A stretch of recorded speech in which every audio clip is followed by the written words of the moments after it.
Neuvoja ja vinkkejä siitä, mistä kouluradat löytyy, kuinka Suomen Ratsastajaliiton sivulta ne haetaan, kuinka koulurataa kannattaa opetella. Ei muuta kuin tsemppiä kaikille harjoitteluun. Tässä videolla muuten näette oriin, Suomen hevosoriin Corleone, joka on meidän Jennin ja Jokerin isä. Nyt olisi tarkoituksena käydä vähän läpi, että ollaan lähes koulukilpailuihin tai ilmoittautumassa koulukilpailuihin ja sitten pitäisi harjoitella sitä koulurataa. Ja tietenkin hyvähän näihin kouluratoihin olisi tutustua ennen kuin ilmoittautuu kisoihin. Mutta ensinnäkin, että mistä nämä löytyy nämä kaikki kouluohjelmat, niin mä oon nyt mennyt tänne meidän Suomen Ratsastajaliiton sivulle, eli www.ratsastus.fi. Ja tässä on nyt se näkymä, joka teille aukeaa. Ja tämä on siis kaikille, myöskin niille, jotka ette kuulu vielä mihinkään ratsastusseuraan, niin tämä sivusto aukeaa ja nämä kouluohjelmat aukeaa täältä tämän polun kautta, mitä mä näytän teille. Ja tässä ollaan nyt siis etusivulla meidän liiton sivulla. Ja täältä löytyy siis kaikkea, mitä meidän liitolla on paljon kaikenlaista materiaalia. Mutta me mennään täältä nyt, kun haetaan niitä kouluohjelmia, niin me mennään tänne kohtaan materiaalit. Ja täältä sitten etsitään kouluohjelmat. Ja nyt mä klikkaan tästä meille nämä kouluohjelmat auki. Ja sitten tässä on ensinnäkin on nämä radat. Eli tässä on rata A ja rata B.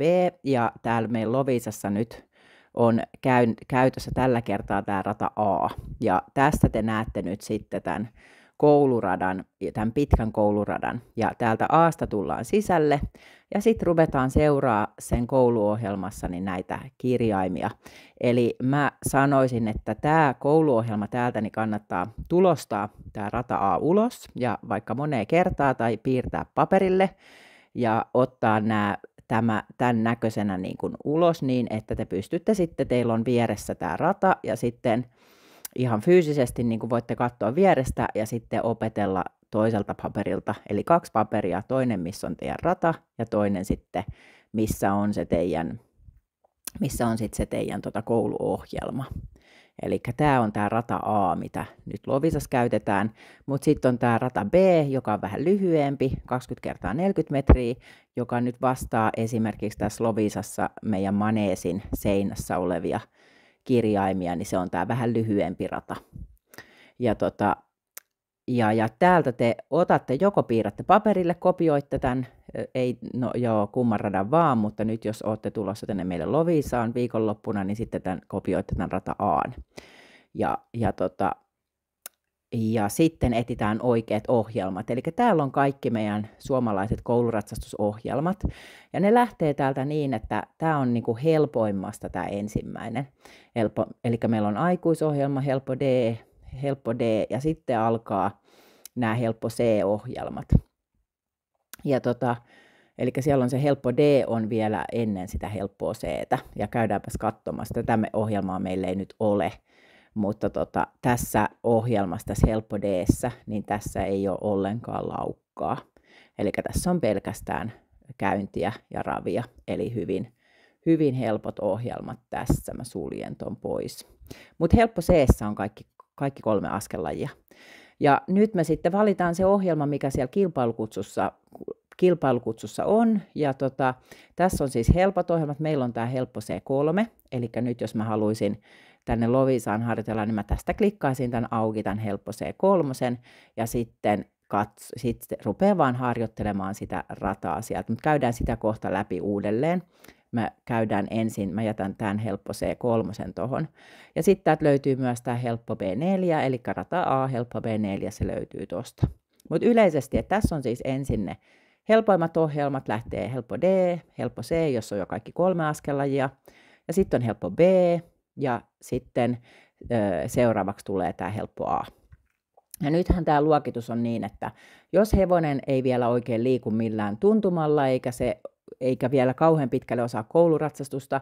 Eli sanottaisiko nyt näin, että nämä helppo D ja helppo C on just sopivia ratsastuskouluoppilaille, joilla ei vielä hevonen liiku niin kuin tuntumalla, eli saattaa hevosella olla vähän pää pystyssä ja pikkusen laukka tulee silloin, kun tulee ja on vielä vähän semmoista hakemista ja opettelemista, niin ehdottomasti silloin valitaan ohjelmat täältä niin kuin helppo C ja helppo D-tasolta. Ja sitten kun alkaa olla tuntuma ja pohkeet toimii ja pohkeenväistöt toimii ja siirtymiset onnistuu siinä, missä on suunniteltu ja kaikki 3 askelajia toimii ja hevonen asettuu kulkusuuntaan ja kaikki on niin kuin pitää, niin silloin, tai niin kuin pitää, niin kuin, että se alkaa olla jo hallitumpaa, niin silloin puhutaan täältä helppo B-tasosta.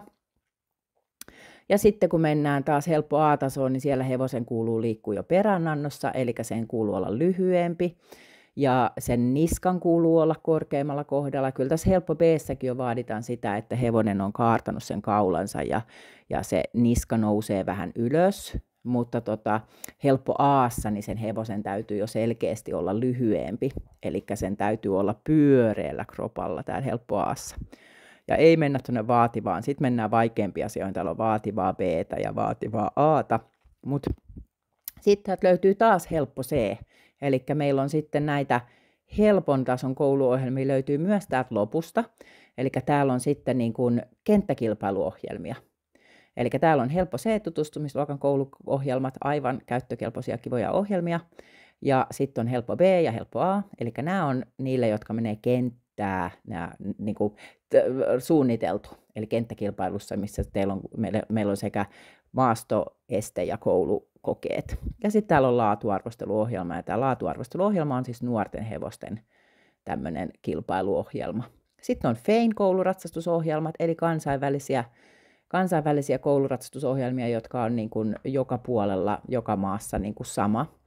Ja täällä on sitten niin kuin helppo B ja helppo A, helppo C-tasosta ei ole ollenkaan. Mutta helppo B-tasoisia ohjelmia, kivoja ohjelmia löytyy, ja helppo A, ja sitten vaativaa.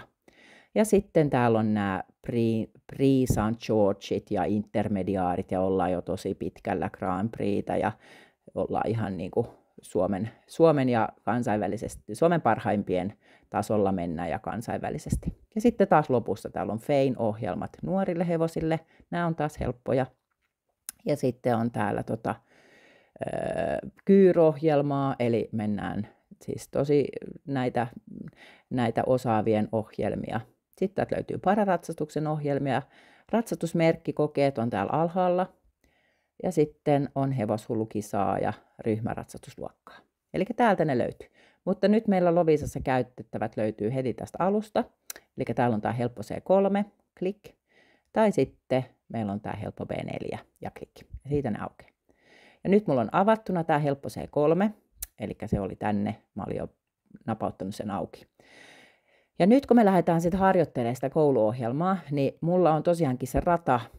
Niin kun mä otan sen radan tuohon mun vierelle ja tämän kouluohjelmankin voin ihan tulostaa mulle tähän vierelle. Ja sitten mä lähden kohdalta piirtämään sitä ohjelmaa läpi. Ensin siinä paperilla ja sitten sen jälkeen. Ja mä teen siitäkin pienen videon teille. Eli jatketaan sillä ihan just.